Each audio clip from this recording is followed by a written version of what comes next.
வணக்கம். இன்னைக்கு நம்ம வீடியோவில் தக்காளி இல்லாமல் ஆனியன் சட்னி எப்படி செய்யலான்னு பார்க்கலாம். அதுக்காக நான் ஒரு 5-6 வரமிளகாய் எடுத்திருக்கேன். 3 சின்ன வெங்காயம், ஒரு பெரிய வெங்காயம் நீல வாக்கில் கட் பண்ணது, ஒரு 8 பூண்டு பல் சின்ன சைஸாக எடுத்ததுனால இதே பெருசாக இருந்தால் 5 வச்சுக்கலாம்.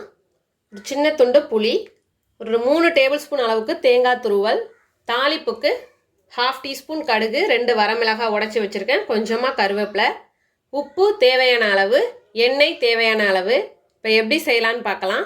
ஒரு பேன் வச்சுருக்கேன்.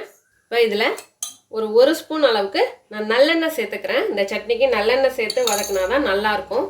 ஃபஸ்ட்டு பூண்டு சேர்த்துடலாம். பூண்டு சேர்த்து நல்லா வதக்கிக்கலாம்.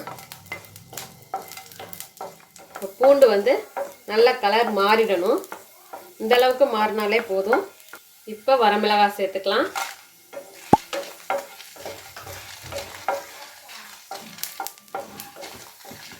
இப்போ இதில் சின்ன வெங்காயம்,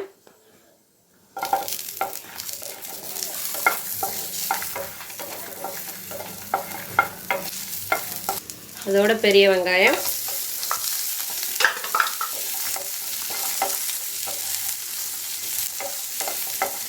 இப்போ வெங்காயம் நல்லா ஓரளவு வதங்கி வந்துடுச்சு. இப்போ புளி சேர்த்துடலாம்.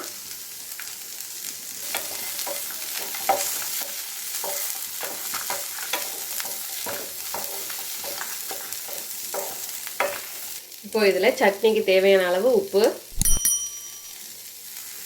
சீக்கிரம் வதங்கிடும் ஆனியன், அதுக்காக தான் நான் இப்போவே சேர்த்துக்கிட்டேன். இப்போ இதோட தேங்காய் துருவல் சேர்த்துடலாம்.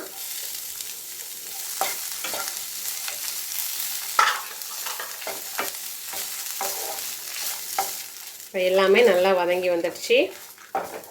இப்போ ஸ்டவ் ஆஃப் பண்ணிடலாம். இது ஆறட்டும். ஆறுனதும் மிக்ஸி ஜாரில் சேர்த்து தண்ணி கொஞ்சமாக ஆட் பண்ணி ஃபைன் பேஸ்ட்டாக அரைச்சி எடுத்துகிட்டு வந்துடலாம்.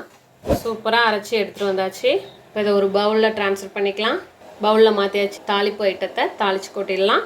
இப்போ அதே பேனில் ஒரு 2 டேபிள் ஸ்பூன் அளவுக்கு நல்லெண்ணெய், எண்ணெய் சூடானதும் கடுகு, இப்போ கடுகு வெடித்ததும் வரமிளகாய், அதோட கருவேப்பிலை. ஸ்டவ் ஆஃப் பண்ணிடலாம். இந்த தாளிப்பை சட்னியில் சேர்த்துடலாம்.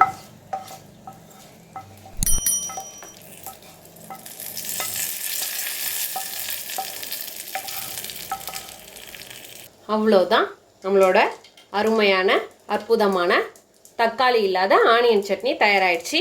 இதே போல் நீங்களும் உங்கள் வீட்டில் செஞ்சு பார்த்துட்டு எப்படி வந்துச்சுன்னு கமெண்ட்டில் சொல்லுங்கள்.